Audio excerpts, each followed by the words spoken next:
তো যারা নতুন দেখছো, পার্ট 1 এর দিনটা শুরুই হয়েছিল অসুস্থ গাছ দিয়ে। তারপর জয়াঙ্কের সাথে ডিসুম খেলাধুলা। হঠাৎ খবর আসে সারাদিন জল নেই। এর মধ্যেই আসে একটা পার্সেল। আর যখন জল নেই, কাজও নেই, তখন সৌরভ বলে চলো গাড়িতে তেল ভরে আসি। তেল ভরাতে গিয়েই মনে পড়লো জয়াঙ্কের পুরনো খেলনাগুলো। তাই ওর জন্য একটা নতুন খেলনা কিনে নিই। আর খেলনা দোকানের পাশেই ছিল খাটুশ্যামের মন্দির। এই ছিল পার্ট 1। আর এখন শুরু হচ্ছে আজকের গল্পের পরের অংশ। তেল ভরাতে এসে হঠাৎ মনে পড়ল জায়াঙ্কের খেলনাগুলো সব ছোটোবেলার। কিছু ভেঙে গেছে, কিছু আবার এত পুরনো হয়ে গেছে যে ওর সেগুলো নিয়ে আর খেলতে চায় না। এখনও বড় হচ্ছে, নতুন জিনিস বুঝছে, নতুন জিনিস শেখার আগ্রহ দেখাচ্ছে। তখনই মনে হলো ওর বয়স অনুযায়ী একটা নতুন খেলনা কিনে দিলে কেমন হয়, যেটাতেও ও একটু এক্সপেরিমেন্ট করতে পারবে, নিজে নিজে কিছু শেখার সুযোগ পাবে। কারণ খেলনা মানে শুধু খেলা নয়, খেলনার মধ্যেও শেখা থাকে, ভাবনা থাকে, আর একটা বাচ্চার ছোট ছোট আনন্দ লুকিয়ে থাকে। রবিবার আর মঙ্গলবার এখানে ভীষণ ভিড় হয়, মেলার মতো দুই ধারে দোকান বসে। এত মানুষ হয় যে অনেক সময় হেঁটেও যাওয়া মুশকিল হয়ে পড়ে। আজ অবশ্য ভিড় একটু কম ছিল, তাই ভাবলাম একদিন না হয় ওই মেলার দিনেই আসবো। তখন তোমাদের সাথেও পুরো জায়গাটার অনুভূতি শেয়ার করব, দোকান, ভিড়, মানুষের কোলাহল সব কিছুই।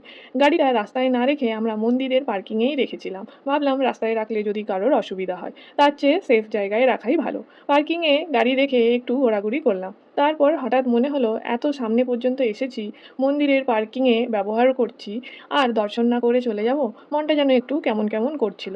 ভেতর থেকেই একটা ডাক আসছিল, ঢুকে পড়ো না একবার। আর তাই আর ভাবিনি, সোজা মন্দিরে ঢুকে পড়লাম। চারিদিকে একটু ঘুরে দেখলাম, চুপচাপ দাঁড়িয়ে প্রণাম করলাম। ভিড় কম থাকায় মনটা বেশ শান্ত লাগছিল। কখন যে তেল ভরাতে গিয়ে এমনভাবে ভগবানের দর্শন হয়ে যাবে, নিজের কাছেই ভালো লাগছিল। কিছু মুহূর্ত এমন হয় যেখানে কোনো প্ল্যান থাকে না, কিন্তু মন ভরে যায়। একবার ভেবে দেখো তো, সকাল থেকেই জল নেই বলে মনটাই একটু অফ ছিল। ভাবলাম শুধু তেল ভরাতে বেরোবো, এর বেশি কিছু না। কিন্তু জানো, অনেক সময় আমরা যেটার জন্য বেরোই, জীবনে আমাদের তার থেকেও বেশি কিছু দেয়। তেল ভরাতে এসে আগে জাঙ্কের জন্য একটা খেলনা নিলাম। ওর চোখে তখন যে আনন্দটা দেখলাম, ওটাই যেন আমার দিনের প্রথম হাসি। তারপর খেলনা কিনতে কিনতেই হঠাৎ মনে হলো এই পাশেই তো খাটু শ্যামের মন্দির। আর এখানে এসে ভগবানের দর্শন হয়ে গেল, একটার পর একটা ভালো জিনিস। দিনটা যেন নিজের থেকেই সুন্দর হয়ে উঠছিল। ফেরার পথে দেখি চারিদিকে গোলাপ ফুল বিক্রি হচ্ছে। আজ ভ্যালেন্টাইন ডে। আমি মজা করে সৌরভকে বললাম, আজও কি একটা গোলাপও দেবে না? ও হেসে বলল, আজকের গোলাপ কাল শুকিয়ে যাবে, চলো তোমাকে পুরো গোলাপ গাছটাই কিনে দিই। আমি ভাবলাম মজা করেছে, কিন্তু সত্যিই একটা গোলাপ গাছ কিনে ফেললো।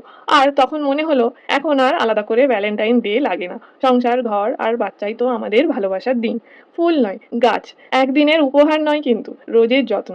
আজ বুঝলাম দিন সুন্দর হয় প্ল্যান দিয়ে না, দিন সুন্দর হয় এই ছোট ছোট মুহূর্তগুলো দিয়ে।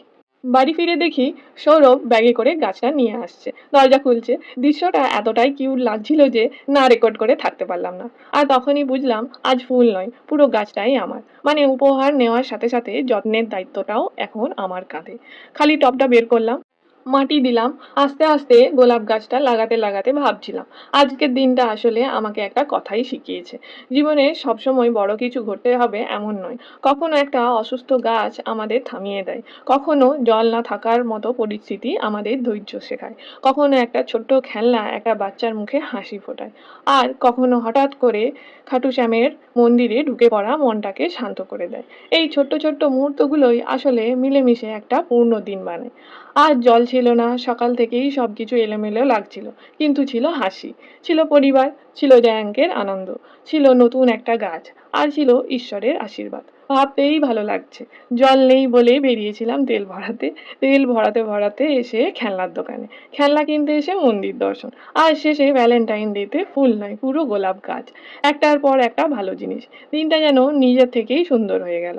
আজ বুঝলাম জীবন মানে শুধু বড় সুখ না, জীবন মানে এই ছোট্ট ছোট্ট আনন্দ, এই হঠাৎ পাওয়া শান্তি, এই পরিবারের সাথে কাটানো মুহূর্ত। যা আছে তোমার কাছে সেটাকেই সুন্দর করে নেওয়া, যে পরিস্থিতি আছে সেটার মধ্যেই ভালো করে কিছু খুঁজে নেওয়া, এটাই তো জীবন।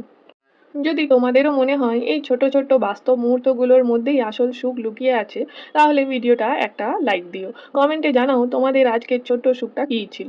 আর এমন সাধারণ দিনের গল্প ভালো লাগলে চ্যানেলটাকে সাবস্ক্রাইব করে পাশে থেকো, কারণ এখানে কোনো ফিল্টার করা লাইফ নেই, আছে শুধু বাস্তব জীবন, পরিবার আর ছোট্ট ছোট্ট ভালোবাসার গল্প। দেখা হবে পরের ভিডিওতে, ততক্ষণ পর্যন্ত নিজের যত্ন নাও, পরিবারকে সময় দাও, আর যা আছে সেটাকেই ভালোবেসে নাও।